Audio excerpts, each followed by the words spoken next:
আমরা আজকে উপজেলা অন্যতম বাণিজ্যিক স্টেশন উদ্যোপালন বাজারে আমরা মাছ পর গাঁজা এই কর্মসূচি আমরা এখানে পালন করেছি। এই কর্মসূচি থেকে আমরা আসলে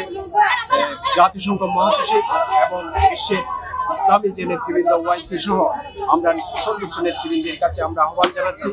অনতি বিলম্বে গাজায় যে গণহত্যা, যে বর্বরোচিত মানবতা বিরোধী অপরাধ, অবাধে শিশু নারীকে গণহত্যা চালাচ্ছে, সেই গণহত্যা আমরা অনতি বিলম্বে বন্ধ করার জন্য জোর দাবি জানাচ্ছি। পাশাপাশি আমরা সেখানে যে অসংখ্য